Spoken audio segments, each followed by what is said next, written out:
Bien amigos, como ya adelantamos, nos encontramos en línea con el ingeniero César Leguía Loaiza. Él es ingeniero estadístico por la Universidad Nacional de Ingeniería. Tiene varias maestrías, una de ellas, por ejemplo, en Administración de Empresas en la Universidad San Ignacio de Loyola. También ha hecho marketing en el Tecnológico de Monterrey, México, con sede en Lima. Una maestría en rentabilidad en la Universidad de La Rioja, España. Va a ser un gusto recibirlo. Él es un destacado profesional andahuaylino. Lo saludaremos agradeciéndole por estos minutos. César, buenos días. Bienvenido a Andahuaylas, tu tierra. Bienvenido a El Emprendedor. Gusto de saludarte. Marino, muy buenos días. Te agradezco la invitación. La verdad que ha sido un poco complicado agendar, pero nada, encantado de poder estar contigo y sobre todo tener esta cercanía, ¿no? A veces uno como andahuaylino, talaverino, se aleja mucho, ¿no? Pero nada, encantado de estar contigo y poder transmitir y estar mucho más contacto con la tierra. Gracias César. Y amigos, César desempeña labores profesionales en una entidad privada y efectivamente se ha dado un tiempo para estar con nosotros. Y vamos a hablar sobre justamente los beneficios y las oportunidades que ofrecen las entidades bancarias a nuestros emprendedores. ¿Qué nos dan, qué nos pueden dar, qué nos ofrecen las entidades bancarias, César?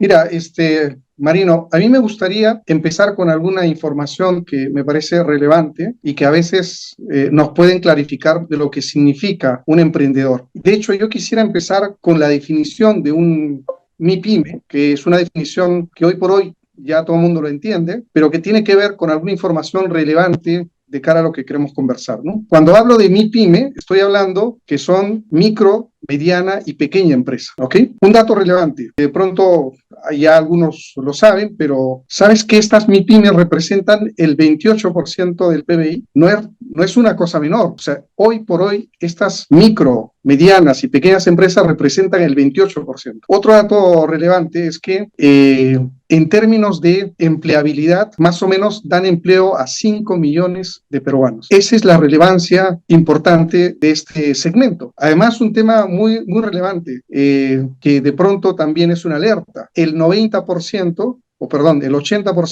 de estos emprendedores, porque la mayoría son emprendedores, fracasan a los 3 años de haberse constituido. Entonces, es una gran pregunta que podríamos hacernos todos. ¿Por qué un emprendimiento que implica esfuerzo, implica, digamos, plantearse un objetivo, no solamente personal, sino familiar, termina fracasando en solo 3 años? Lo cual nos trae, Marino, a pensar por qué el 90% de estos emprendimientos terminan fracasando. Sí, te decía, sí, efectivamente, hay varios factores posiblemente, ¿no? Esa curva de aprendizaje que es necesario superarla, donde en un momento dado el emprendimiento ya necesita algo más de repente, más allá de lo que inicialmente ha estado recibiendo de quien emprendió, más tiempo, más inversión, más conocimientos y no se han adecuado a los cambios. Esos son en cuanto a los factores internos. Y en cuanto a los factores externos, hay varios, pues, ¿no? Últimamente la pandemia, los paros que hemos tenido en Andahuaylas, efectivamente, como tú dices, César, un gran porcentaje de emprendedores han perdido el entusiasmo, llegó el desánimo y eso es lo que hay que tratar de superar.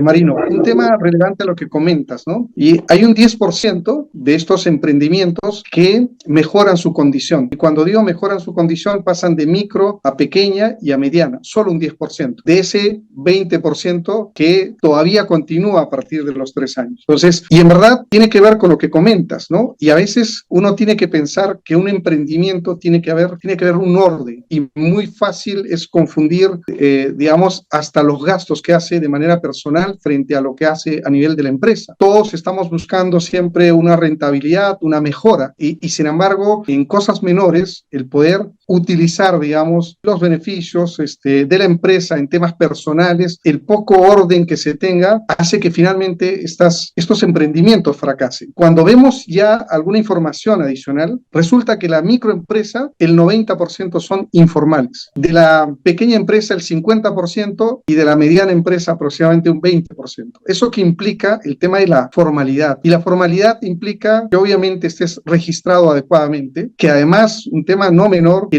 el sistema financiero te ve de manera distinta, porque eres digamos, es un emprendimiento, una empresa formal, y puedes sacar el provecho que te pueda dar el sistema financiero en general. Mucha gente a veces prefiere prestarse, no sé, a tasas muy, muy altas porque no acceden a un crédito del sistema financiero. En líneas generales, yo creo que el sistema financiero, en la medida que tengas ordenado tus cuentas, te va a prestar a tasas, yo diría, relevantes que permitan construir un futuro a partir de ello, ¿no? Y pueden ser hasta cuestiones básicas. Por ejemplo, cuando veo en general, y no específicamente una entidad financiera en la cual yo trabajo, sino en general, información que debieras tener, ¿no? Primero, obviamente, tus ventas. Eso lo tienes que registrar como elemento importante para saber en qué situación te encuentras, cuáles tus ventas, un tema de morosidad, pagas bien tus cuentas, la antigüedad de tu negocio, si tienes, por ejemplo, experiencia, a qué rubro te dedicas, y cuando vas creciendo, seguramente tendrás un estado financiero que se pueda verificar, pero requiere un orden. Cuando vas a un banco en general, tienes que ordenar tus finanzas, porque el banco lo que va a ver es, cómo está ordenado, paga sus impuestos, y a partir de ello empieza la oportunidad de empezar de pequeño, ¿no? Con montos pequeños, y el sistema financiero, si sabes aprovecharlo, te acompaña, te da un crédito mayor, ve qué posibilidades tienes, te da un crédito mayor, y así es como las empresas empezaron de micro y terminaron en gran empresa. Y casos como esto podemos ver, no sé, unos supermercados, Won, empezó con una bodega. Emprendimientos que empezaron en la cochera de su casa y hoy son grandes empresas, ¿no? Yo creo que el sistema financiero en general es la entidad que te va a permitir este crecimiento, este salto con garrocha, porque hay que sacarle el beneficio, ¿no? Obviamente hay una tasa de interés, pero si sabes hacer bien tu negocio, seguramente es mucho más que suficiente tener, digamos, un monto importante con una tasa de interés hábilmente superado por un emprendedor. Claro, entonces, efectivamente, ¿no? Esta es la gran oportunidad que ofrecen las entidades del sistema financiero, para lo cual es necesario que nuestros emprendedores, lo primero que tienen que hacer es formalizarse y, como tú dices, ordenar sus cuentas. Ahora, una vez que el emprendedor ya formalizó, ya está organizando lo suyo, el acceso al crédito es fácil, ¿verdad? Cuando ya estás debidamente ordenado, organizado. Un tema muy relevante que has tocado, porque mucha gente dice, es un tema de inicio, digamos, de entablar una relación franca, de confianza con una entidad financiera. En la medida que tú tengas la información ordenada, en la medida que tengas una relación estrecha con tu banquero o finalmente con la entidad que tú consideres, el resto implica que es un tema de confianza. Y hay un tema que me gustaría resaltar, ¿no? ¿En qué momento se rompe eso? Hay un tema muy simple, que es yo te presto y tú págame a tiempo. Cuando tú me pagas a tiempo, la entidad financiera evalúa y dice si tiene capacidad de pago, si puede cumplir sus obligaciones. Y como permanentemente te está pidiendo, por ejemplo, tus ventas y cómo va el negocio, te está aconsejando de cómo tienes que ir creciendo, la entidad financiera también empieza a apostar, darte un beneficio adicional, un monto adicional que te permita comprar una maquinaria, que te permita ampliar tu número de trabajadores. Entonces, es un matrimonio que empieza con la confianza y que te permite crecer de a poco, ¿no? Básicamente yo diría, si tuviera que aconsejar, hay que ordenar las finanzas, ¿no? Desde los temas personales hasta el tema de la empresa. Y a veces el emprendedor confunde eso. Y claro, tú estás dedicado 100% y requieres también una remuneración para vivir, pero son cosas distintas. Cuando empezamos a mezclar es cuando empiezan los problemas. Correcto. Entonces, miren, a nuestros emprendedores, organicémonos, formalicémonos, y a partir de ello vamos a encontrar a alguien que nos va a hacer el acompañamiento, y en la medida que vayamos respondiendo, nos vamos a poder acceder a mayores y mejores tasas de interés en el pago, los plazos y todo lo demás. Bueno, César, ¿qué más le decimos a nuestros emprendedores? Un consejo al emprendedor. De hecho, sale mi vena estadística. Un tema muy relevante es el manejo de la información, ¿ya? ¿Y por qué es tan relevante? Porque el emprendedor a veces piensa que la información que le dejan los clientes no es tan relevante. El tema de la recompra implica el conocimiento de tu cliente, el emprendimiento que tú consideres, vender el producto que tienes que conocer a tu cliente, conocer desde la edad, conocer su familia, porque esto se transmite de boca a boca. Y a veces uno puede pensar que las grandes empresas son las que se dedican a registrar la información, los datos, pero un emprendedor que conozca su mercado te da la posibilidad de poder incrementar las ventas, el poder tener acceso a cierta información, obviamente con el consentimiento del cliente, puedes saber la edad, el número de hijos, saber cuáles son sus aspiraciones y la posibilidad de una venta adicional se da. Y eso tiene que ver con tener contento a tus clientes, porque esos son los que te van a comprar y los que te van a hacer crecer. Claro, hay que fidelizar al cliente, que él va a ser nuestro evangelizador, ¿no? Más adelante. Exactamente. César, permíteme llevarte a un campo un tanto personal. Tú eres andahuaylino, talaverino. ¿Dónde estudiaste la primaria y la secundaria? La primaria estudié en la escuela de varones de Talavera. Claro. 655. Exactamente. De hecho, vi unas fotos que me dieron mucha nostalgia, pues, porque en mi recuerdo está la escuelita de varones de hace muchos años atrás, ¿no? Y hoy veo que es un colegio, no sé, pues enorme. Es la moderna, es la más moderna infraestructura del Valle. Sí, la verdad que me dio muchísima nostalgia porque, claro, ahí hice mis primeros años de estudio. Con 11 años me fui al colegio Juan Espinosa Medrano. ¿No? Estuve hasta tercero de media y ya cuarto de media me vine acá a Lima para prepararme. De hecho, conoces a mis hermanos. Claro.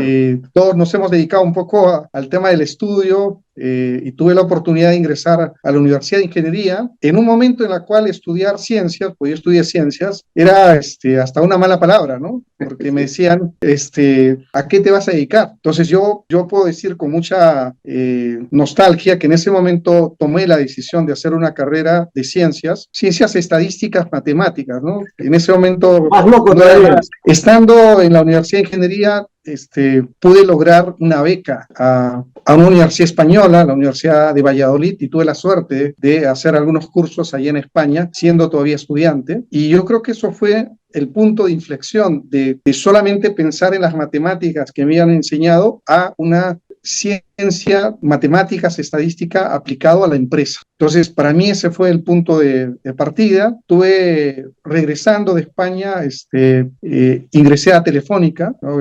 Yo diría, en términos de trabajo, fue mi escuela. Estuve liderando el equipo de inteligencia comercial, que es un poco a lo que me dedico hoy, y luego pues pasar por dos bancos importantes del país. Hoy me encuentro en uno de ellos y sobre todo aplicando lo que es el tema de la información y los datos para generar valor para las organizaciones. Lo que en algún momento pensaba que era no tan sexy estudiar matemáticas, hoy me dedico a eso, ¿no? De generar valor a través de la analítica. Bueno, y ahora me imagino que te encontrarás pues con mayores retos porque ya está entre nosotros la inteligencia artificial, ¿verdad? Sí, totalmente. De hecho, hemos hecho algunas cosas de temas de inteligencia artificial asociados a un aprendizaje continuo. Creo que lo que se viene en un futuro es un cambio importante, ¿no? Cambio importante, conversábamos sobre hasta el tema educativo. El otro día, que esto es un tema anécdota, mi hijo me dijo, papá, me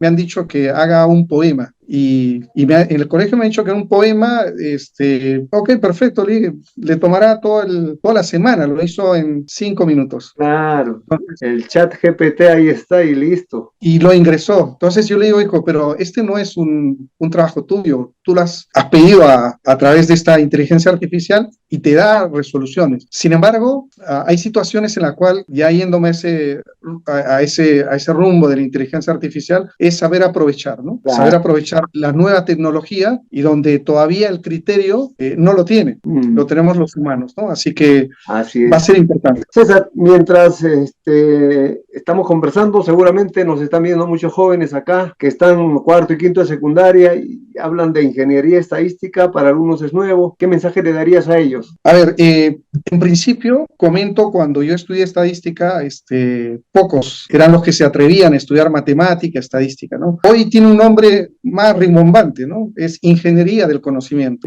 Hoy en las principales universidades, la Universidad del Pacífico tiene ingeniería informática, ingeniería del conocimiento, algunos le llaman Big Data, ¿no? El poder manipular grandes volúmenes de información, tal cual existe en la minería, sacar la beta, la información relevante que te permita generar valor a las organizaciones. Yo creo ahí, Marino, si tuviera que dar un consejo, es ábranse al mundo, ¿no?